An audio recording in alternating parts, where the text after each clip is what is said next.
Good morning, English 340. Dr. Newman back here talking to you today about the book of Marjorie Kempe, what is considered to be the first autobiography in the English language.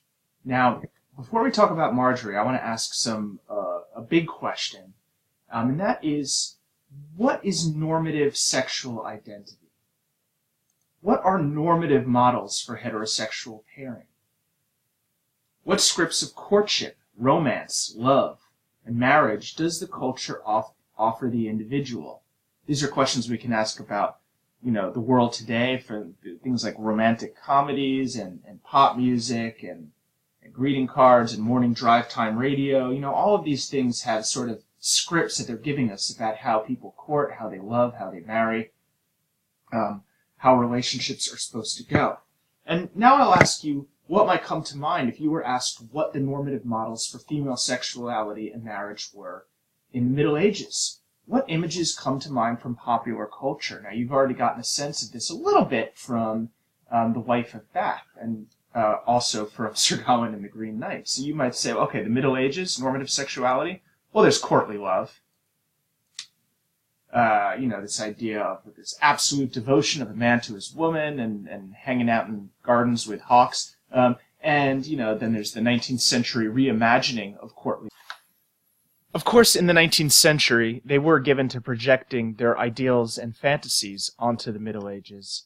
But so are we still, if sometimes in different ways. We might imagine the Middle Ages still through the lens of courtly love, but also as this age maybe of a kind of primitive freedom and equality that we see in like a TV show like Vikings. Or sometimes maybe we project darker fantasies onto medieval sexuality.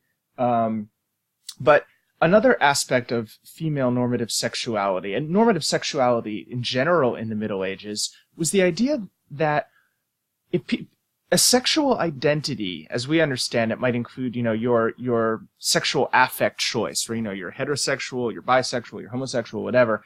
In the Middle Ages, it would be more like, I'm married, or you're a virgin, or you're celibate. Celibate was sort of a sexual identity. It was a whole class of people who belonged to the church, a far greater percentage of the population than I think now, even in the most pious Catholic country.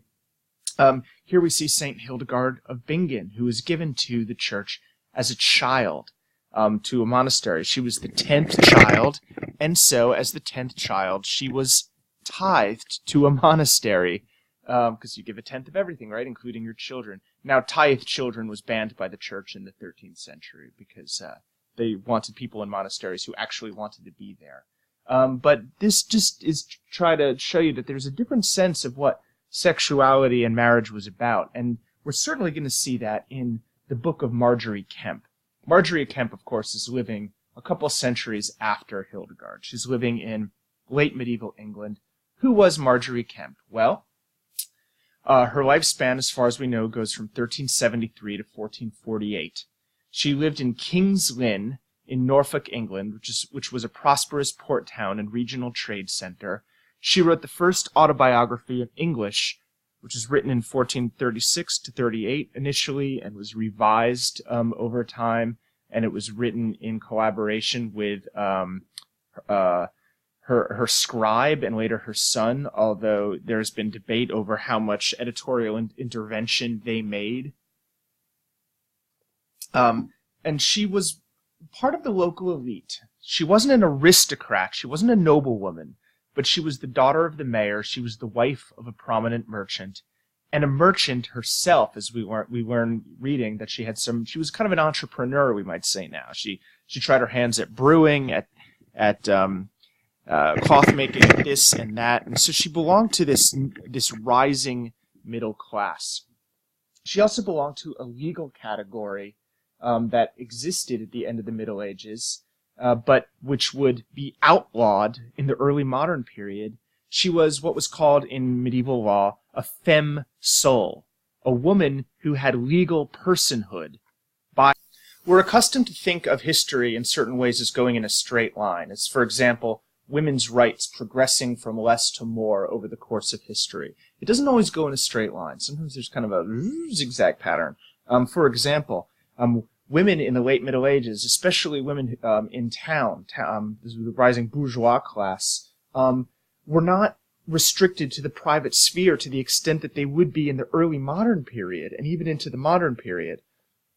My mother, back in the 60s and 70s, if she wanted to open a bank account or a credit card, needed her husband to co-sign for her under law. It was one of the things that the second wave feminists fought for, was the right for women to be economic agents in the public sphere. In the later Middle Ages, women could be, especially property-owning bourgeois women in town. If you were an aristocratic woman, then your rights were more restricted because you were a token of exchange in this sort of, speaking of Game of Thrones, this kind of, had all this property and power tied to you. But if you were a private working woman in a city, then you could enter into contracts on your own and conduct business on your own. And in fact, many of the cook shops and brewers of medieval England were women. To be an alewife was a profession until it was outlawed in the 16th century in order to restrict the competition against men, and then alewives were accused of poisoning the beer and being witches, and there were more and more restrictions on the way that women could exert their rights economically in public, all the way through all the way into the 20th century. So Marjorie Kempe is one of these femme souls, one of these sort of independent women, and her autobiography recounts her early commercial successes and failures, but also the fact that she's a prominent woman. She's the daughter of a mayor, right? She's kind of she comes from the sort of local good old boy society, right? She's not sort of at the senator level, but she's at the local city councilor kind of level of social eminence. And she has this religious turning, right? She has this experience of, we might say postpartum depression, we might say now, because it's after her child is born that she has this period of affliction where she feels like she's being tortured by demons and is, torturing herself for everything that she ever did wrong. But then Jesus appears to her, and she has a series of mystical experiences, mysticism being sort of direct experience of divine communication, that changes her life and gives her this vocation towards preaching and witnessing for God. And her autobiography is part of is her testament of that experience. And it's meant perhaps as a kind of consolation or as a guide to other believers. Her manuscript only survives in one copy. There were sort of excerpts in early 16th century printed, but the whole manuscript was rediscovered in the 1930s by some rich English guy who's, believe it or not, looking for ping pong paddles in a closet. And he thought, here, look at this, there's a manuscript. And an American woman named Hope Emily Allen, a great medievalist and editor, looked at it and just realized that this was the work of Marjorie Kempe.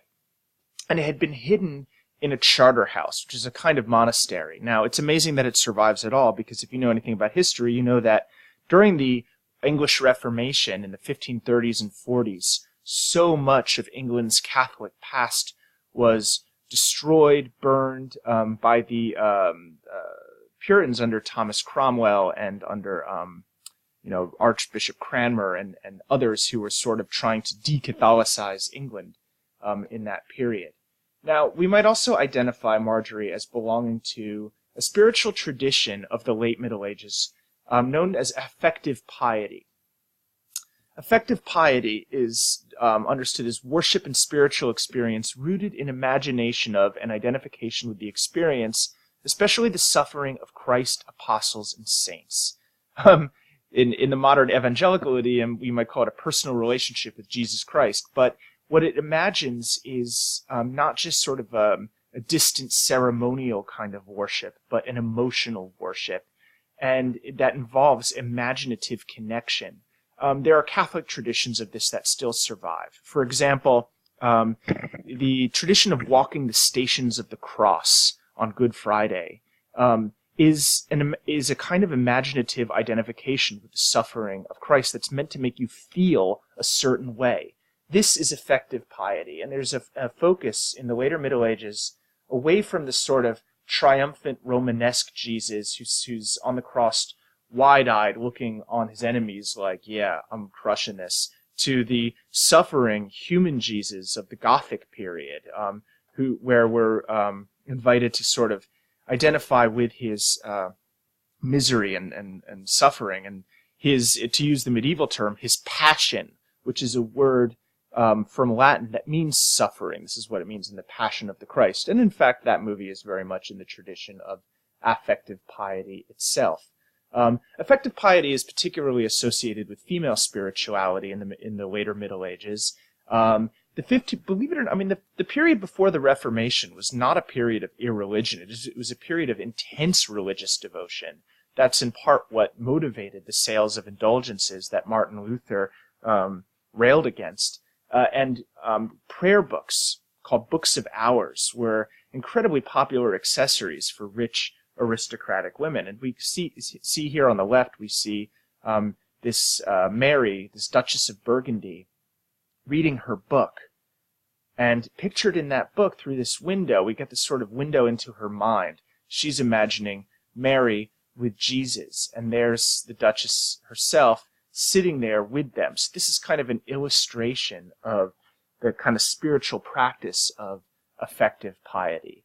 There's St. Catherine of Siena receiving the stigmata being a visual representation of this direct identification with the suffering of Christ. And this is kind of what motivates and what informs the kind of spirituality that we find in the book of Marjorie Kempe. She talks about how she had been suffering and miserable and demons were afflicting her, and then she talks about how Lord Jesus Christ, in the likeness of a man, most seemly, most beautiful, and most amiable that ever might be seen with man's eye, clad in a mantle of purple silk, sitting upon her bedside, looking upon her with so blessed a countenance. One thing I find interesting is the emphasis on Christ's physical beauty in Margery of Kempe. And there's a sense in which you might say that sexuality and desire is sublimated into religious devotion. Sublimation is this concept from psychoanalysis. If you've taken 235, you've encountered it, where we take our lower impulses and transform them into what we might describe as higher, more spiritual, more intellectual impulses. This bit isn't in your excerpt in the Norton, but it's an important one. And she talks about how she wakes up from a dream and says to her husband in bed, "Alas, that ever I did sin, it is full merry in heaven." And after she's been thinking about heaven and Jesus and all these things, she says the debt of matrimony was so abominable to her that she had rather, her thought, eat or drink the woes, the muck in the channel or the sewer, than to consent to any fleshly common in, save only for obedience. In other words, the idea of sex, which is what the debt of matrimony means. It's from the Pauline letters, the marital debt that men and women owe each other, according to Paul, is to her like the muck of the sewer. There's this intense repellence to sexuality that she experiences. She wants to live her life in devotion, and of course, she does these things like going around and wearing white, even though she's a married woman, which is a strange thing for medievals, and she gets in a lot of trouble if you read this book. You'll know that she stirs up controversy wherever she goes. Christ says to her at one point, "Therefore must I needs be homely with you, and lie in your bed with you. Daughter, you desire greatly to see me, and you may boldly, when you are in bed, take me to you as your wedded husband, as your most worthy darling, and as your sweet son.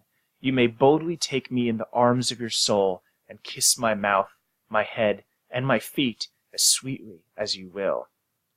Now, one thing that's happening here that we might say is that courtly love took the vocabulary and attitudes of religion and transformed them into an erotic, sort of romantic kind of practice, so that the devotion of the believer to God is then transposed into this religion of love, which is a devotion of the lover to his lady.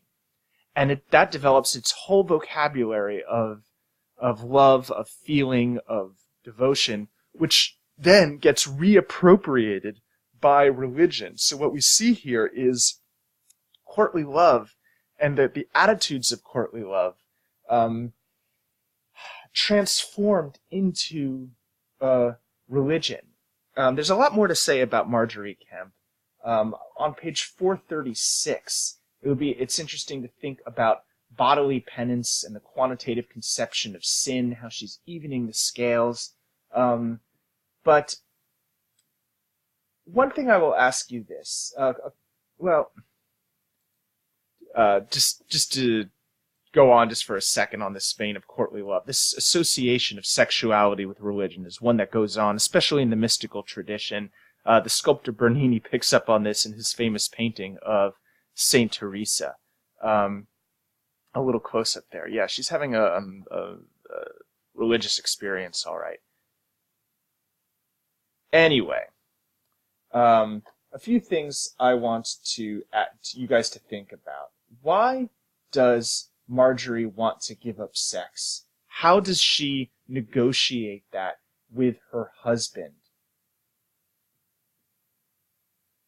All right, I'm going to just post this now. It's a little sloppy, but hopefully it's getting you thinking and has let you into the world of Marjorie Kempe more. And we'll talk more in Slack and Blackboard. So have a great day.